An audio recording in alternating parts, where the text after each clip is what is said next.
Agora tá tudo certinho com o som. Só começar aqui a apresentação. Gente, sejam muito bem-vindos. Hoje eu dividi esse encontro em alguns objetivos principais. O primeiro vai ser apresentar o projeto para vocês. O segundo vai ser já fazer a primeira formação ligada ao preenchimento do documento que a gente conhece como formulação de caso. Então, vou começar apresentando o projeto, e aí daqui a pouco, até aqui no início é isso que eu explico, né? Então, o objetivo de hoje, especificamente, é a gente entender como é que vai ser o primeiro ano de formações e supervisões do projeto Ápice, e já ter a primeira aula, que vai ser da formação continuada sobre formulação de caso nesse primeiro ano. E aí a gente vai falar sobre essa primeira parte dos dados pessoais, que é uma parte bem simples, eu acho que a gente vai levar uns 20 minutinhos para poder fazer, cumprir esse objetivo da primeira aula, tá? E no final eu abro para dúvidas, reflexões, para a gente conversar um pouco. Então, deixa eu apresentar o projeto para vocês. O Ápice Clínico é o meu novo projeto, primeiro projeto, e que eu espero que dure por muitos e muitos anos, de formação e supervisão clínica para psicólogos que atendem pela abordagem cognitivo-comportamental. Já trabalho dando supervisão há algum tempo, né? Como eu até estou mostrando aqui para vocês, mas eu nunca dei supervisões em grupo dessa forma, online, né? Já dei até supervisões em grupo nas graduação de psicologia. Então, qual é um pouquinho desse meu histórico, né? Já fazem 6 anos que eu dou supervisões, já dei supervisão clínica para profissionais dentro dos cursos de graduação, tanto profissionais que estavam fazendo processos de psicodiagnóstico, quanto profissionais que estavam nos estágios em formação, né, dentro das graduações, para estágio profissionalizante mesmo, né, atendendo na clínica pacientes. E dei muitas supervisões individuais online para profissionais também ao longo desse tempo, que veio atuando dessa forma. E aí, ao longo desses anos, algumas pessoas sempre falavam: Lia, você tem supervisão em grupo? Você oferece supervisão em grupo? E eu nunca abri essa tal dessa supervisão em grupo. Até que eu tive a ideia do projeto Ápice. E aí ele virou um xodozinho para mim, né? Nem começou ainda, mas já considero tanto. Por quê? Por que que o projeto Ápice se tornou tão importante? Porque durante esse semestre, coincidentemente, né, eu estou fazendo uma disciplina no meu doutorado e a gente tem aprendido sobre as diferentes formas de ensinar, diferentes formas de pedagogia. E uma dessas formas é a pedagogia progressista. E aí eu comecei a pensar, eu falei, nossa, me identifiquei muito, quero fazer um projeto onde eu consiga ter uma pedagogia mais progressista, onde eu consiga ver cada aluno, onde eu consiga acompanhar cada aluno, onde eu consiga, de fato, entender o que ele precisa, quais são as dificuldades dele, tentar diferentes métodos e técnicas para levar essas respostas para essas pessoas. E os cursos online ou grandes grupos online, né, tornam isso muito difícil, porque a gente trabalha muito com uma perspectiva de produção em massa, né? Então a gente tem uma turma grande, temos ali um conteúdo para ser dado, uma estrutura, muita gente que assiste online depois. E eu falei, caramba, então o que que eu posso tentar fazer para fazer um projeto dessa maneira? E aí veio a ideia do projeto Ápice, que realmente tem essa ideia por trás de que eu crie uma relação muito próxima com cada pessoa que está no projeto. Então, por exemplo, nós já temos algumas pessoas que estão inscritas. Todas essas pessoas que estão inscritas, durante essa próxima semana, eu vou estar falando com cada uma, perguntando qual é a dificuldade de cada uma, tentando moldar o projeto para caber um pouquinho melhor na rotina e nas necessidades, nos objetivos de cada uma. Então, é um projeto que vai, claro, exigir muito de mim, mas que eu espero que seja muito gratificante, tanto para mim quanto para todo mundo que vai participar. E dentro do projeto, vou apresentar melhor para vocês. Esse aqui é o primeiro ano de formação, tá? No segundo ano, a gente vai ter um segundo cronograma de formações e as supervisões vão continuar, certo? Por que que eu só estou apresentando o primeiro ano? Porque ficava coisa demais se fosse botar mais tempo do que isso. Então, quando estiver perto do primeiro ano acabar, eu vou apresentar o segundo ano, né? A gente vai, assim, sucessivamente fazendo, certo? Então, esse primeiro ano, a gente vai ter 23 encontros de supervisão em grupo, que vão ter 2 horas de duração, 2 horas e meia cada um, mais ou menos, né? Entre 2 horas e 2 horas e meia. E nós vamos ter 24 aulas formativas, incluindo essa que já está começando hoje, e mais todas as que vão ser lançadas quinzenalmente daqui para frente. As aulas formativas, elas não devem ser muito longas. A ideia da formação continuada é que vocês possam ter um momento de estudo muito leve. Então, a minha ideia é fazer a maioria das aulas de 30 a 40 minutos. Eu não quero que passe muito disso. Mas, em alguns temas específicos relacionados a essa formulação, eu acredito que eu vou precisar de um pouquinho mais de tempo. Então, só para garantir, eu coloquei que o tempo das aulas será de 30 minutos a 1 hora e meia, para não ter perigo, né, de eu, enfim, entregar aulas longas demais. Por isso também que eu dividi as aulas bem divididinho, para a gente poder ter fazer uma formação cuidadosa mesmo, que vai aos poucos, que não está apressada, que vai tentar sair dessa lógica, como eu disse, do conteúdo em massa, da produção em massa, tá? A ideia é realmente aprender e tirar todas as nossas dúvidas da melhor maneira possível. Os principais objetivos desse projeto é ensinar psicólogos a conduzirem casos e elaborarem planos de tratamento e executarem esses planos de tratamento pela luz da terapia cognitivo-comportamental. Então, pelo menos nesse primeiro ano, a nossa base teórica vai ser a TCC. A gente não vai trabalhar ainda com terapias de terceira onda, mas na frente pode ser que a gente abra possibilidade para isso, tá? Mas nesse primeiro momento, a ideia é construir uma ótima base em terapia cognitivo-comportamental. Então, DBT, terapia de esquema ou ACT, né, não vai entrar agora, tá? Existe a possibilidade de entrar depois, mas aí é depois. Vamos focar nesse primeiro ano, então não vai entrar agora. Como vai ser esse contato que eu vou ter com cada pessoa? Como eu disse para vocês, eu vou conversar com cada uma individualmente, vou estar fazendo esse acompanhamento individual. Mas além disso, a gente vai ter uma plataforma na Hotmart, pela qual vocês podem também tirar dúvidas, a gente também pode conversar por lá.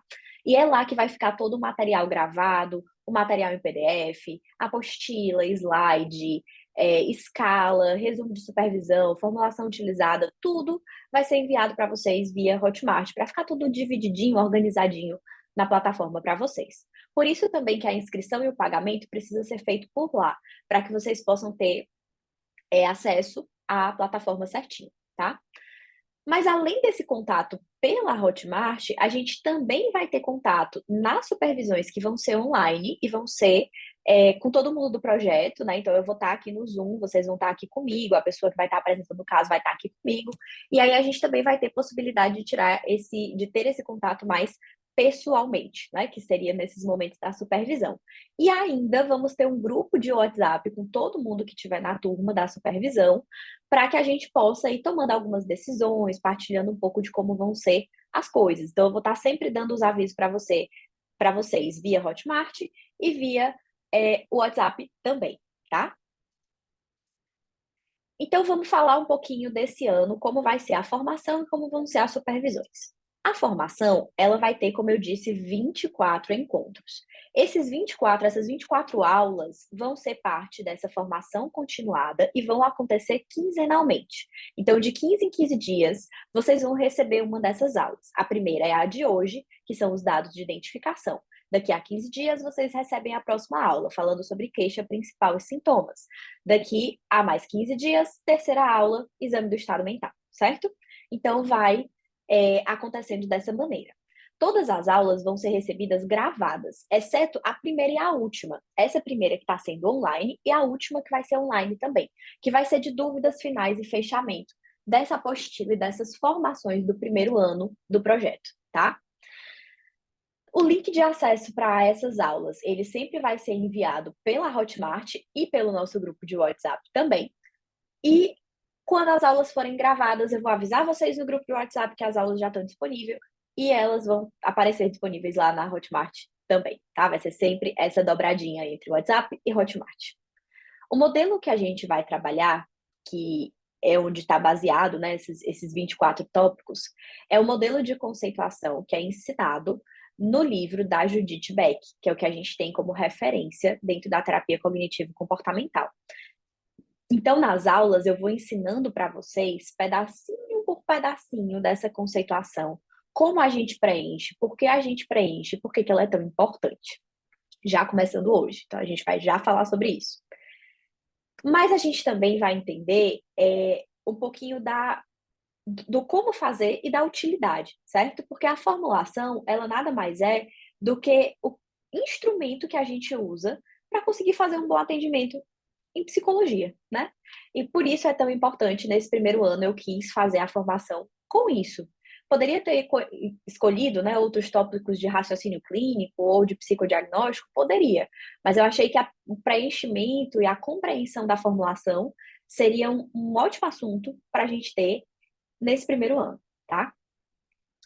E as supervisões, elas também vão acontecer quinzenalmente, diferente das aulas, que boa parte vai ser gravada, as supervisões não, as supervisões vão ser todas ao vivo, todas ao vivo, via Zoom, e depois serão disponibilizadas gravadas pela Hotmart para que vocês assistam. A gente sempre vai estar supervisionando 2 casos por mês, né, já que a supervisão é quinzenal. Cada encontro de supervisão vai ter duração de mais ou menos 2 horas a 2 horas e meia, e a apresentação do caso, ela vai contar com o documento de formulação preenchido, né? Então a gente vai estar sempre mostrando formulações para vocês, eu e a supervisionanda que vai estar comigo no encontro, né?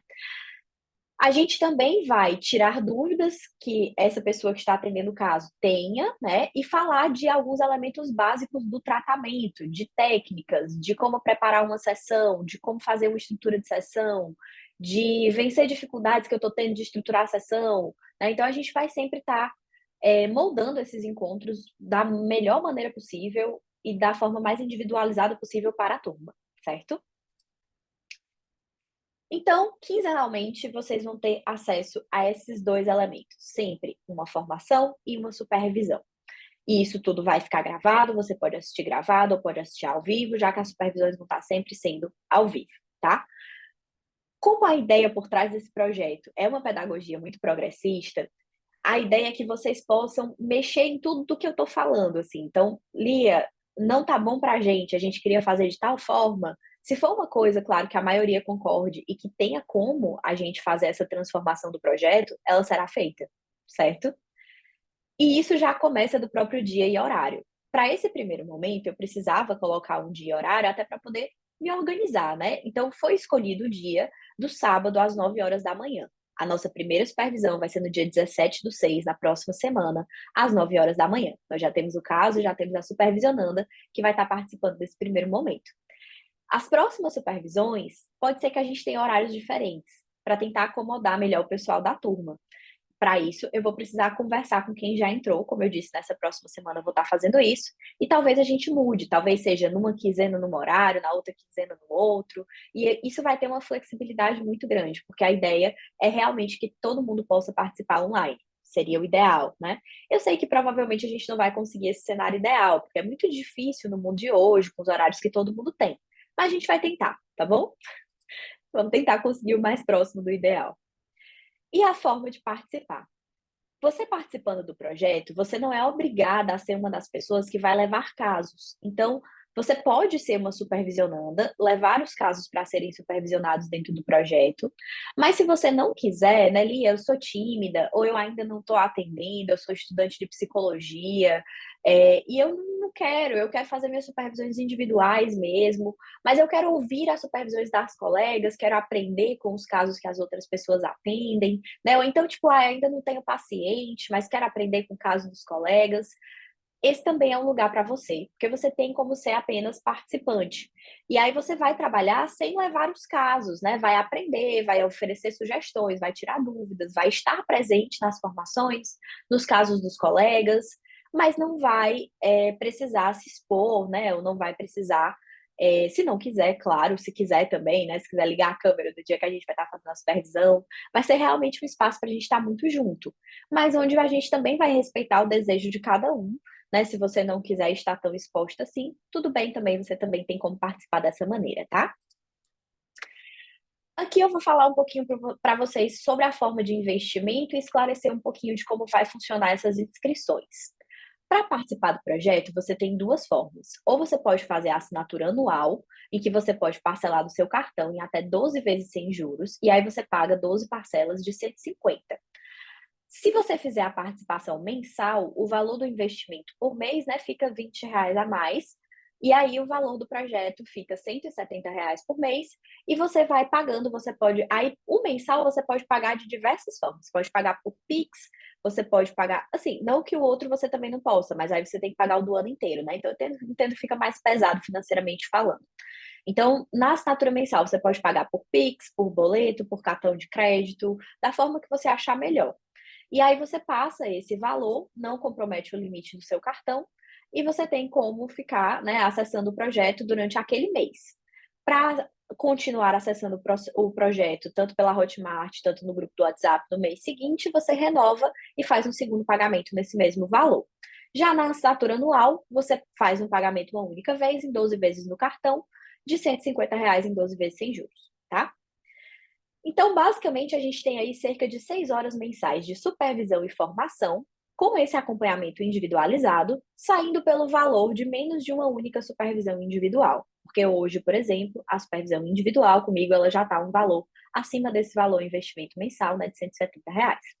E a grande maioria das supervisões que a gente tem acesso também, né, são um valor acima desse.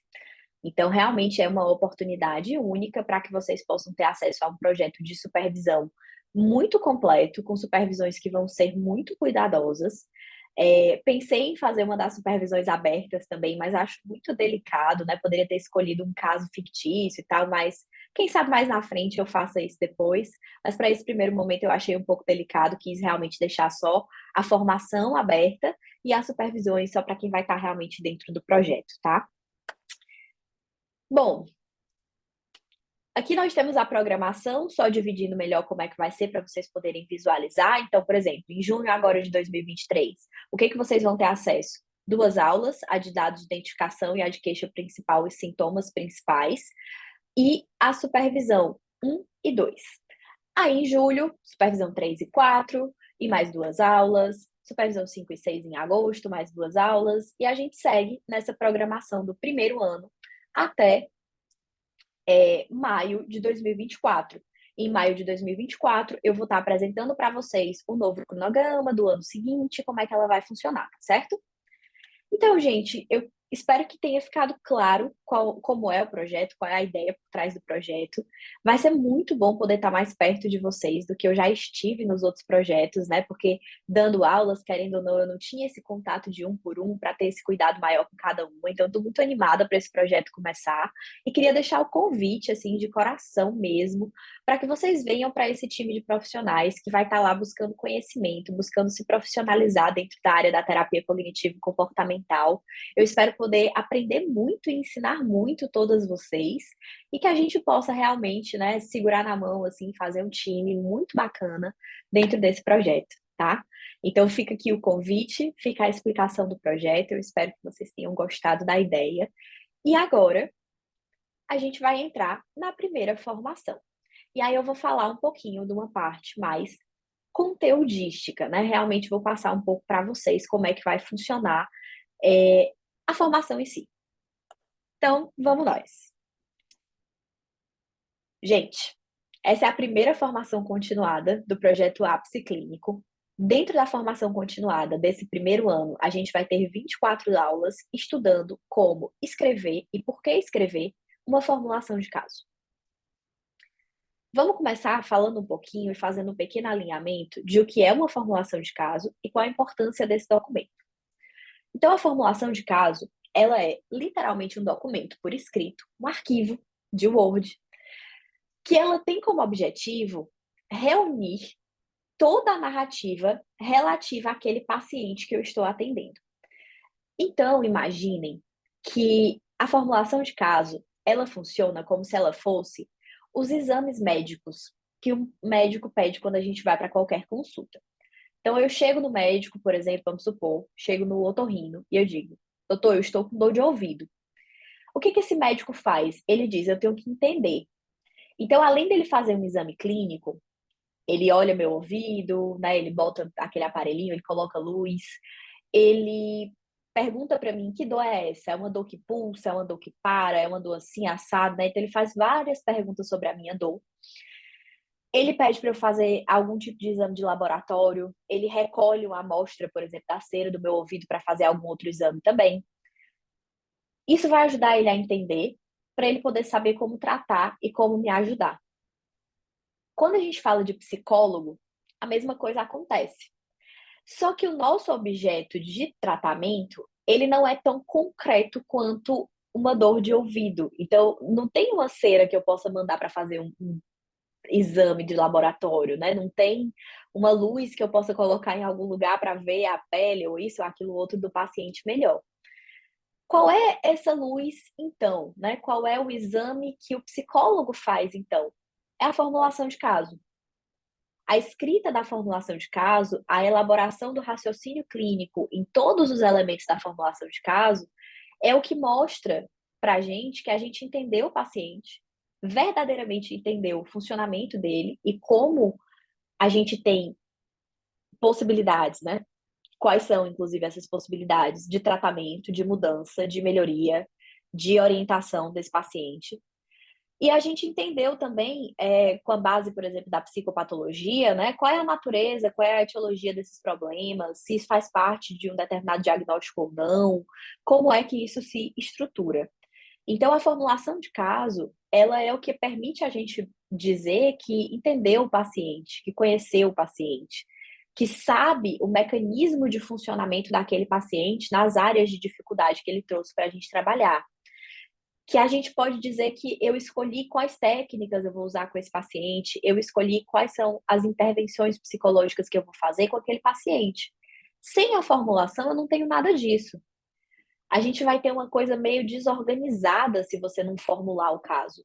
Seria mais ou menos como esse médico, você dizer que está com uma dor de ouvido e ele simplesmente olhar para você e passar o que você deve fazer. Tipo, você tá com dor de ouvido? Tá, então você vai fazer isso aqui, ó. E te entrega uma receita. E aí, qual é a sensação que a gente tem quando a gente vai no médico assim, né? A gente meio que olha e fala, mas o médico não olhou nem na minha cara, né? Não fez um exame, não me passou um exame para fazer de laboratório. Será que ele sabe mesmo o que ele está fazendo? Então, o psicólogo é mais ou menos isso, né? Assim, se o psicólogo ele não para formular o caso, as intervenções que ele vai fazer podem até estar certas. Esse médico, né? Sei lá, vai que é um médico que tem muita experiência e conseguiu acertar, né? Qual era o remédio, qual era o tratamento, só, né? Nem olhando direito para você. Pode acontecer. Não estou dizendo que não possa, mas a probabilidade é muito menor, né? Até a probabilidade do próprio paciente se sentir seguro e se sentir bem com o tratamento. Então, fazer a formulação de caso é realmente, assim, um ato de respeito e de valorização da história de vida do teu paciente. Porque, querendo ou não, ser psicólogo nesse sentido é um pouquinho mais difícil, porque tudo é a gente que faz, né? Se a gente fala, por exemplo, desse exemplo do médico, que a gente está falando desse exame clínico, o mesmo médico que faz o exame clínico, muitas vezes não é o mesmo médico ou a mesma profissional, né, que vai fazer a análise da cera no laboratório, que vai fazer o exame de imagem. Várias pessoas diferentes vão estar envolvidas nesse processo. E quando a gente fala da psicologia, não, é só a gente mesmo, né? Então, quem vai fazer toda a parte desse exame e essa organização é você, no máximo com a ajuda de um supervisor.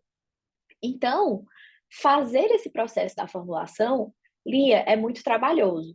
É, escrever uma formulação nesse modelo da Judite é trabalhoso, sim.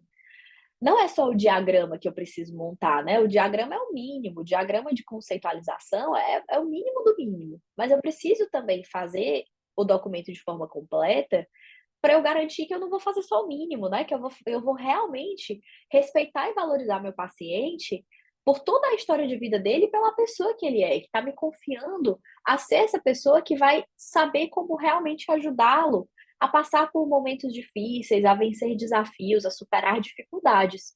Então, acho que ocupar esse lugar requer da gente muita responsabilidade. E escrever a formulação de caso é é a personificação, não é personificação a palavra, porque personificação é de pessoa, né? É como se fosse a concretização, pronto, é isso que eu quero dizer. É como se fosse a concretização desse respeito que eu tenho pelo meu paciente, né? Como é que eu mostro para ele que eu estou realmente engajado nesse caso? Sabendo o que eu estou fazendo.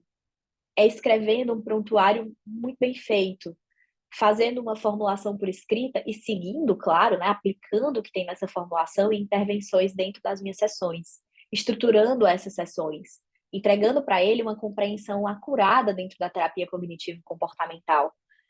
É assim que eu mostro para ele o quanto que eu respeito e valorizo a história de vida dele e quem ele é. Então, a formulação ela é essencial. E por mais que ela seja trabalhosa, gente, imagine que tem pacientes que vão ficar com você, por exemplo, 2 anos. E você não vai precisar escrever 10 formulações, você vai escrever uma. No máximo que você vai precisar ao longo desses anos é ir atualizando, né, ou ampliando essa formulação, mas você não vai ter que escrever do zero de novo, porque a história de vida do paciente não vai mudar. No máximo vai ter, sei lá, um dado novo que ele te contou, né, e você não tinha botado ainda e achou importante botar na formulação depois. Mas, de um modo geral, a gente escreve a formulação uma vez e ela está pronta. Então, vale muito a pena escrever. E ela realmente tem esse poder de mudar o curso do tratamento e fazer com que aquele tratamento se torne muito mais eficiente e eficaz, tá?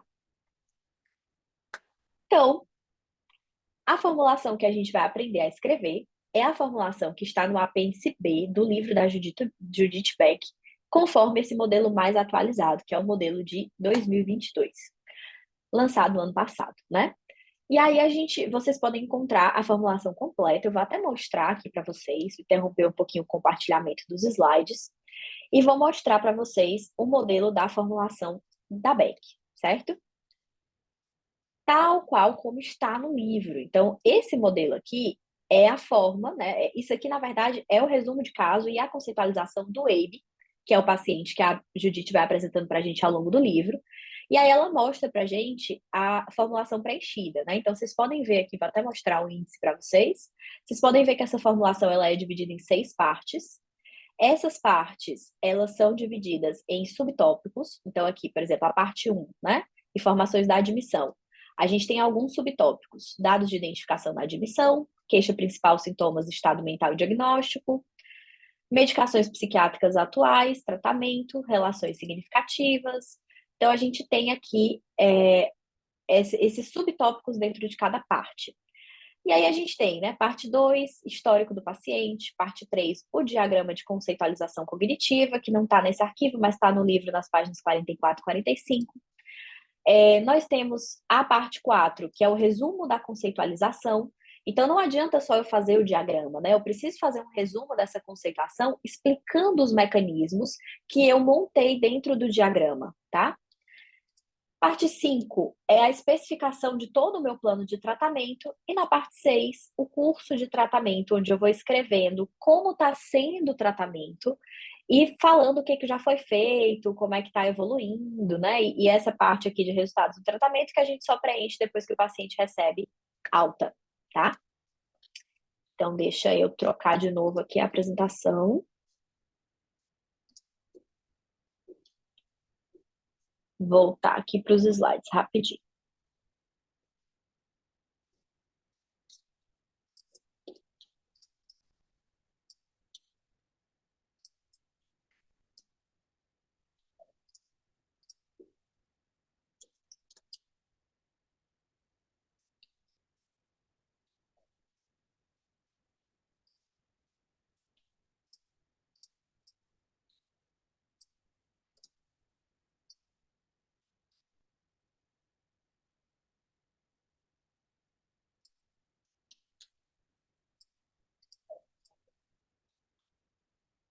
Quem disse que eu consigo voltar a apresentar? Só um minuto, gente.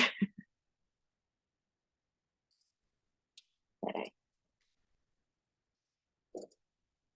Ah, voltou. Tá voltando, voltou. Pronto. Bom, então apresentei para vocês a conceituação como está lá no modelo da Beck, né? Não se preocupem, eu sei que é bastante coisa, mas a gente vai ter essas 24 formações falando sobre esse documento, explicando parte a parte, discutindo cada elemento. E a gente vai poder esclarecer isso tudo muito bem, inclusive o diagrama, né, de conceitualização, que é muito importante para a gente entender esse mecanismo de funcionamento cognitivo dos nossos pacientes. A gente também vai fazer com muito cuidado, né? Vamos ter 2 formações só sobre o diagrama para a gente poder ver vários modelos e trabalhar bem como é que a gente preenche, por que preenche, como é que usa, certo? Então vamos lá, parte 1. A primeira parte da formulação de caso, como vocês viram no documento da Beck, é chamada informações na admissão. Essa primeira parte, ela tem como principal objetivo garantir que você conheceu o seu paciente e sabe responder informações básicas sobre ele.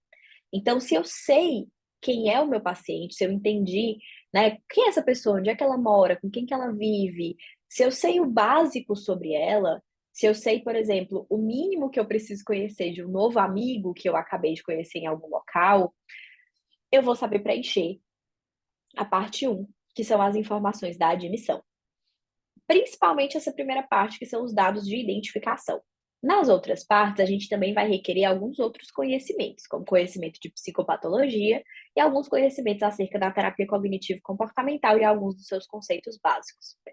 Mas, para os dados de identificação, a gente não requer ainda esses outros conhecimentos. Aqui, tudo que você precisa é entender que você está se referindo ao momento atual da vida do seu paciente. Então, não é a história de vida, não é sobre o passado, é o que está acontecendo hoje e quem é que ele é hoje, certo? Tudo que vai estar nos dados de identificação. E aqui a gente vai fazer um breve resumo das informações básicas sobre ele.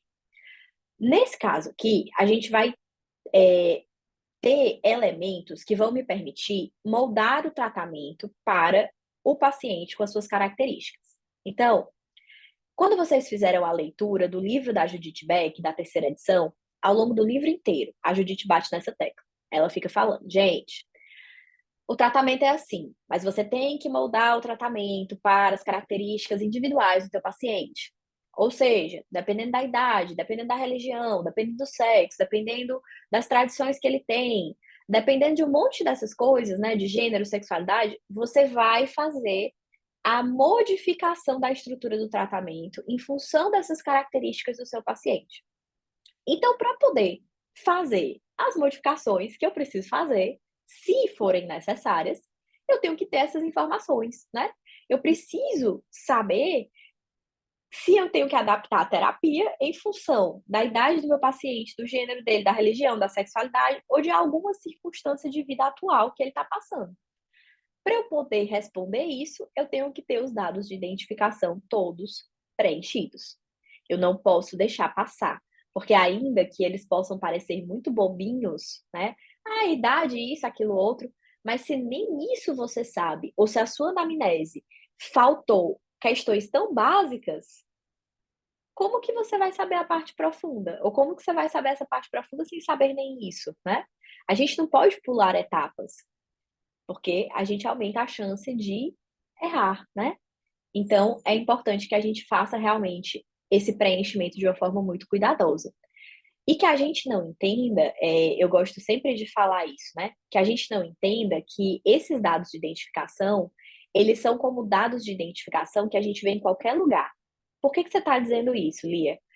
Gente, quando a gente está preenchendo qualquer documento, por exemplo, você vai preencher um documento no Detran, ou você vai preencher um documento, sei lá, em qualquer lugar, a gente preenche documento normalmente querendo se livrar, né? Então, tipo assim, você vai no Detran, vou ter que renovar minha carteira. Aí a pessoa vai lá e te entrega, né? Então, aqui, preencha aí.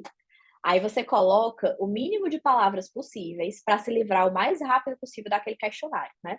Você bota idade, nome, qualquer coisa, você vai assim preenchendo, tipo, formação, psicóloga, pronto, não bota mais nada, né? Nenhuma outra informação, poderia dizer, né? Psicóloga clínica, que faz não sei o que, não, psicóloga tá bom, só isso aí tá bom, né? Para se livrar de preencher aquele formulário. Quando a gente fala de uma formulação de caso, a gente não pode preencher uma formulação com essa mesma intenção. De, ai, eu tô respondendo isso aqui porque a Judite mandou, porque a Lia mandou, e aí eu não vou usar para nada esse próximo. Aí, qual é a religião do meu paciente? Católico. Pronto, é católico. Pronto, próximo, né? Se a gente vai preencher a formulação desse jeito, a gente já tá meio que não seguindo o que eu falei para vocês aqui no começo, né? Então, quando eu coloquei para vocês assim que preencher essa formulação precisa ser um ato de respeito e valorização da pessoa que o meu paciente é e da história de vida dele, isso começa desde a hora que eu vou preencher assim quantos anos ele tem. Eu preciso preencher isso pensando, por exemplo, caramba, meu paciente tem 58 anos, né?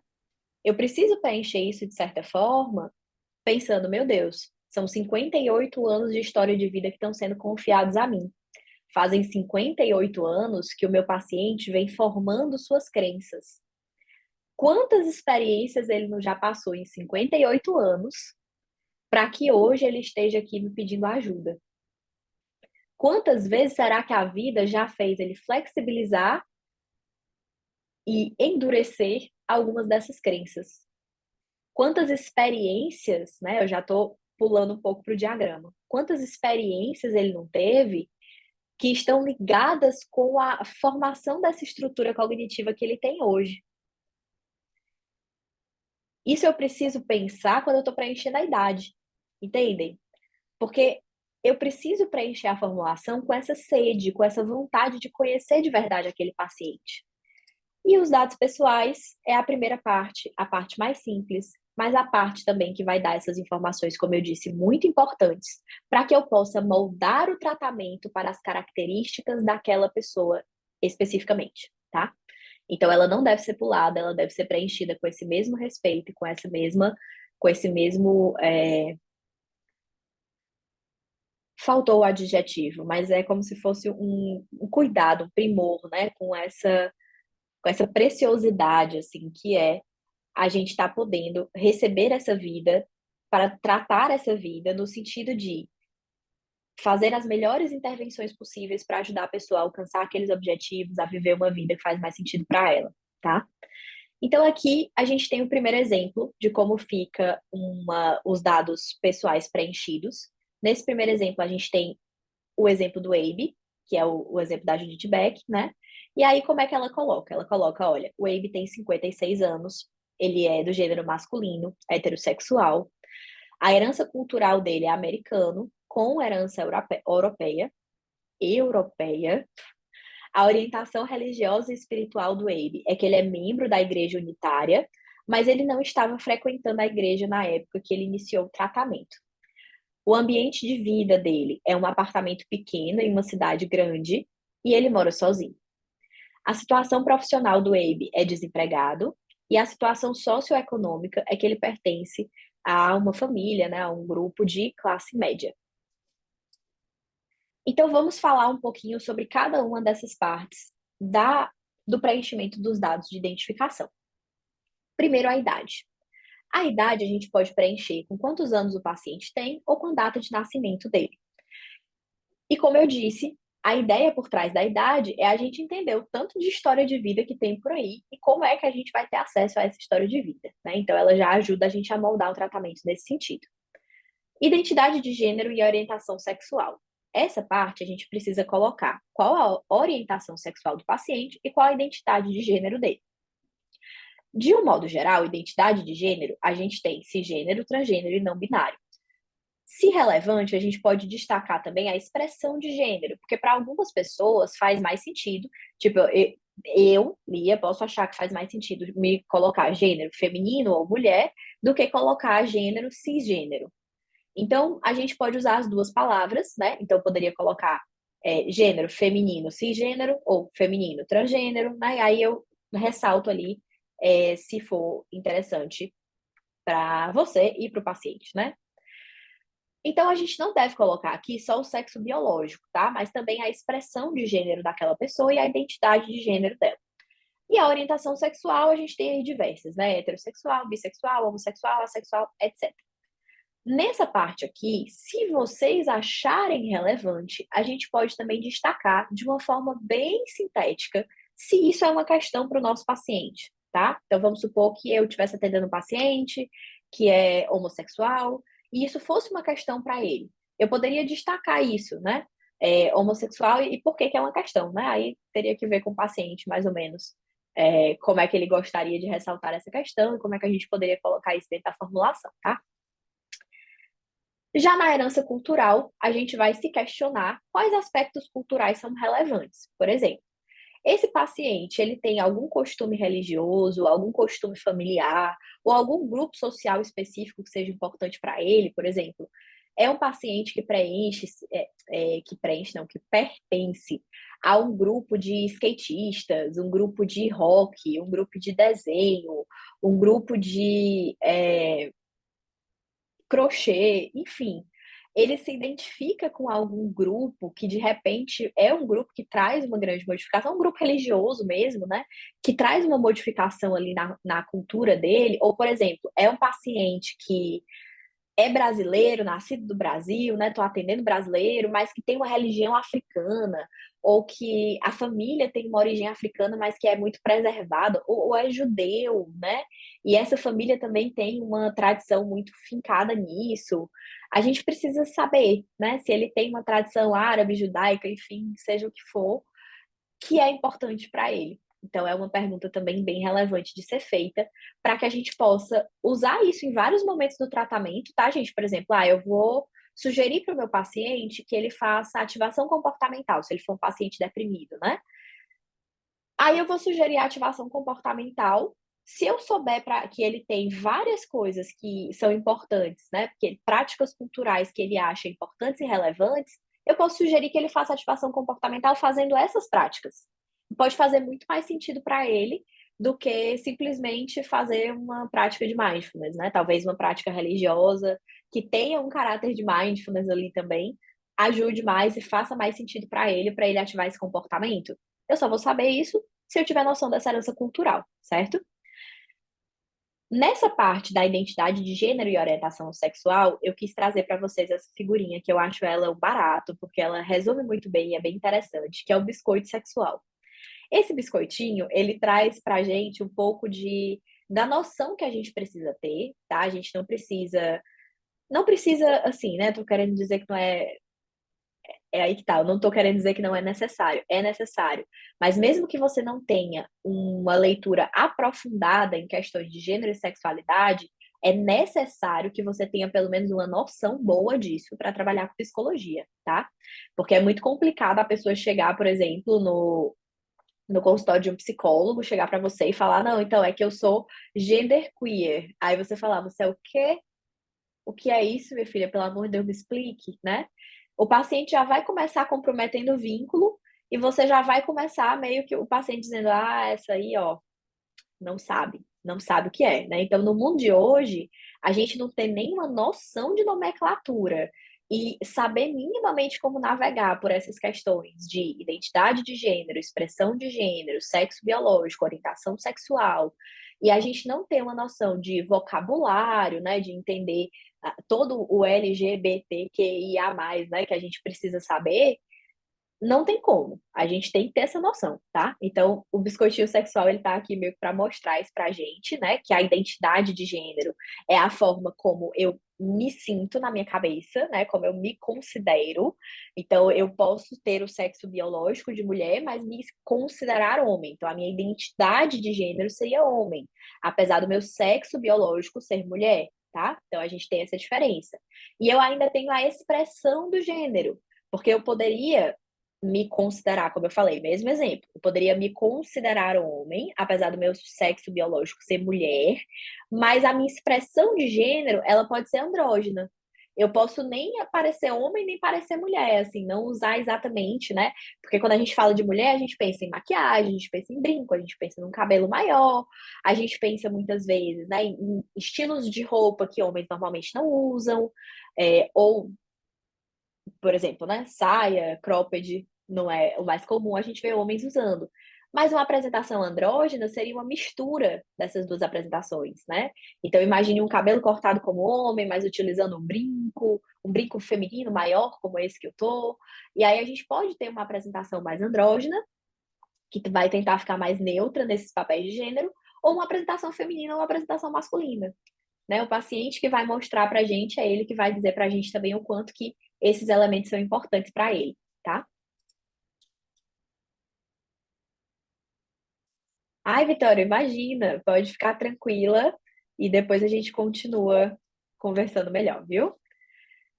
Bom, seguindo aqui para o finalzinho dos dados que a gente precisa preencher, a gente também precisa colocar, além da parte cultural, qual a orientação religiosa e espiritual daquele paciente, qual o ambiente de vida dele, a situação profissional e a situação socioeconômica. Dentro da orientação religiosa e espiritual, a gente precisa saber qual que é a religião do meu paciente e se essa religião é de grande importância para ele. E também é interessante a gente descrever brevemente nessa parte qual a prática que ele costuma realizar no dia a dia. Então, por exemplo, no caso do Abe, a Judite colocou lá qual era a prática que o Abe realizava naquele momento. Ele não frequentava. Então, ele não estava realizando nenhuma prática, né? Talvez se ela quisesse ter sido ainda mais minuciosa, ela poderia colocar aqui antes dele deixar de frequentar, ele costumava, por exemplo, ir para a missa uma vez na semana e rezar o terço todos os dias pela manhã durante 30 minutos. Então, poderia ser uma resposta ainda mais completa e que talvez me desse esse direcionamento de ativação comportamental para fazer com ele, tá? No ambiente de vida, eu preciso responder onde o paciente mora, com quem ele mora e se tem alguma circunstância de vida dele que chama a atenção. Por exemplo, atualmente o meu paciente está morando, como ela colocou, né, num apartamento pequeno numa cidade muito grande. Ele mora sozinho. Se ele mora no interior, se ele mora na capital, né, se ele mora numa cidade muito pequenininha, ou se ele mora numa cidade enorme. Se ele tá passando por alguma coisa hoje na vida, então, por exemplo, se ele tá com um filho doente, uma esposa com conflitos, se ele tá se divorciando, se ele tá mudando de cidade, ou se ele tá mudando de emprego, né? Então, no ambiente de vida, eu vou fazer uma descrição bem concisa, mas bem importante do que está acontecendo na vida daquele meu paciente no momento. Onde ele mora, com quem são essas pessoas mais próximas desse vínculo dele, e se tem alguma circunstância de vida que chame a atenção. Ah, Elias, se não tiver nenhuma circunstância de vida que chame a atenção e também se não parecer que tem nada importante nesse ambiente, você pode só dizer que, sei lá, o paciente mora num apartamento, sozinho, numa cidade grande. Pronto, né? Ok, não teve nada relevante, mas pode ter outros pacientes que vai ter. Então, por isso que é importante a gente saber o que tem que ter nessa resposta, para a gente saber onde colocar isso dentro da formulação e ficar cada vez mais fácil de preenchê-la, tá? Situação profissional. Em que o paciente trabalha, se ele é satisfeito ou não com esse trabalho dele. E a gente vai citar a profissão e a ocupação dele, né? Dizer qual que é, e se ele tem uma situação de trabalho legal. Então, gosta do trabalho, está bem com a galera, né? Ou tem problemas no trabalho, tem conflitos, não queria trabalhar no que trabalha. A gente vai fazer um breve resumo aqui dessa situação profissional atual. E a situação socioeconômica, a qual classe social o paciente pertence e se essa situação socioeconômica tem algum impacto no tratamento. Por exemplo, vamos supor que o paciente tem uma moradia de risco, isso pode aumentar a ansiedade dele. Aí eu comento isso nessa parte aqui dos dados de identificação, tá? Então, aqui eu trouxe o segundo exemplo. Esse segundo exemplo é de um caso anônimo, né? Só para vocês entenderem um pouquinho outra forma que esse dado de identificação poderia ficar. Nesse caso, é uma paciente de 31 anos, identidade de gênero feminino, heterossexual, orientação sexual heterossexual, herança cultural, o pai é militar, é brasileira, de família muito religiosa. Orientação religiosa e espiritual é católica, com o costume de ir à missa semanalmente. Ambiente de vida, mora em Portugal com o marido e o filho de 2 anos e está tentando obter o visto de residência permanente. Situação profissional, trabalha em um restaurante de emprego temporário e deseja atuar na área hospitalar quando conseguir o visto. Situação socioeconômica, de classe média baixa, a falta de estabilidade financeira e as taxas que precisam ser pagas, né, para conseguir esse visto, geram um aumento de ansiedade. Então, aqui só um segundo exemplo de como poderia ficar. E é isto, gente. Para essa primeira, como eu disse para vocês, eu acho que foi mais ou menos os 20 minutos que eu prometi, né? E a apresentação do projeto que foi feita de início. Vou deixar essa aula, né? Essa especificamente, ela vai ficar na Hotmart para todo mundo que está participando do projeto. Ela vai ficar no YouTube para todo mundo que quer conhecer um pouco mais do projeto, entender e ter uma noção de como vão ser essas formações. E a gente continua falando desse documento de formulação na próxima aula que vai sair ainda esse mês. E as dúvidas que vocês tiverem, vocês podem tirar por todos esses canais que eu comentei também. Então, vocês podem falar comigo pelo WhatsApp, pelo Instagram, pelo YouTube, que vai ficar aula lá, então os comentários também eu respondo, pela Hotmart, enfim. Canto para tirar dúvida não falta. Espero que vocês tenham gostado desse primeiro momento e fico aguardando o contato de vocês. Reide, você que está aqui online, você quer fazer alguma pergunta? Tem alguma coisa que você gostaria de colocar? Ou tá tudo certo? Ai, que ótimo, fico feliz. Pois eu vou colocar, já subir na Hotmart. Se você quiser, lá você já consegue pegar o comecinho que você não conseguiu ver aqui, viu? Um beijo grande. Até a próxima. Tchau, tchau. Vou finalizar aqui o compartilhamento e a gravação.